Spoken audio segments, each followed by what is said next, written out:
All right, guys, let me give you an update on the markets. It's kind of interesting today.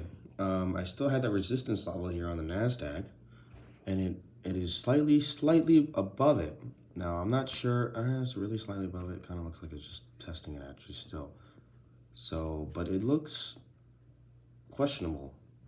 So the market's kind of at an important point. Either it's going to go in a big way up, or it's going to fall back down in a big way, I think, in my opinion. That's the Nasdaq. Let me show the S&P 500 real quick. Sorry to have an update earlier. I was busy with my car. I had to go get it fixed at the shop today and some stuff, so I didn't have the time right away. But yeah, so here's also the S&P 500. The same similar kind of thing. It's actually slightly above it, just barely. Now, I don't quite say it's fully bullish yet.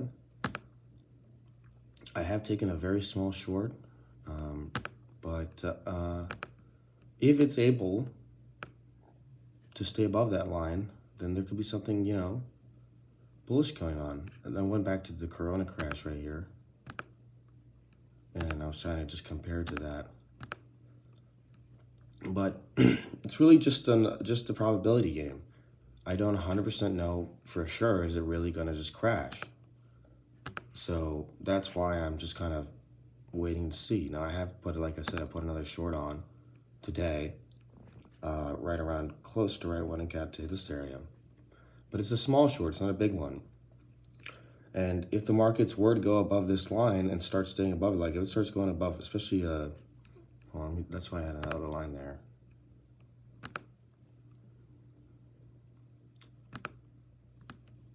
I think once it goes past this, like we're potentially back into a bull market.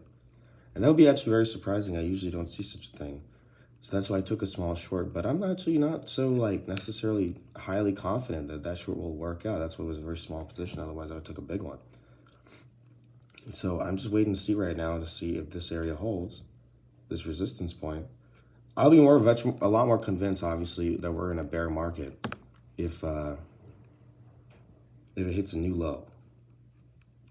1 second. We have a long way down if we end up hitting a new low. Here's the support line, if you can see that. So it's hitting resistance right now. We'll see. There's a lot of people got screwed with this crash. It's testing.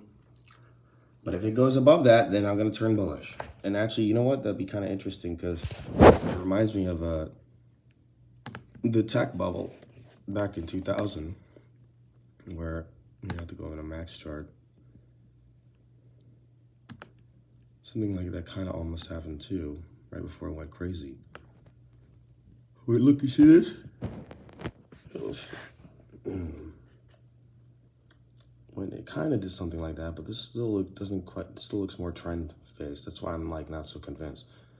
But for any reason, it does end up doing this thing where it blows out everyone.